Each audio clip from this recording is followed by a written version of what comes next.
नमस्कार विद्यार्थी मित्रांनो, MPSC ग्रुप सी चा रिझल्ट लागला. आता पुढे काय करायचं या विषयावर मी हा व्हिडिओ बनवत आहे. जीवनामध्ये चुका, नकार आणि अपयश हा प्रगतीचा भाग असतो. कारण कोणीही यांना सामोरे न जाता यशस्वी होऊ शकत नाही. त्यामुळे तुम्ही कॉन्फिडन्स असू द्या तुमच्यामध्ये, नव्याने तयारीला लागा. कारण आता 2024 ग्रुप सी आणि ग्रुप बीची जाहिरात येणार आहे आणि तसेच 6 जुलैला राज्यसेवेची एक्झाम आहे. त्यामुळे तुमचं शेवटच्या टोकापर्यंत तुम्ही प्रयत्न केला पाहिजे आणि तुम्हाला यश नक्की भेटेल.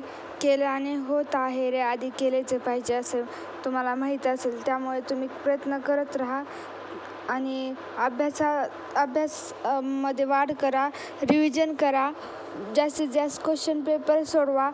आणि मी पुढच्या व्हिडिओमध्ये तुम्हाला MPSC ग्रुप सी बीचे इम्पॉर्टंट टॉपिक्स आणि त्यासाठी काय करायला पाहिजे त्याची माहिती देणार आहे. त्यामुळे या चॅनेलला सबस्क्राईब करा, व्हिडिओला लाईक शेअर करा. धन्यवाद.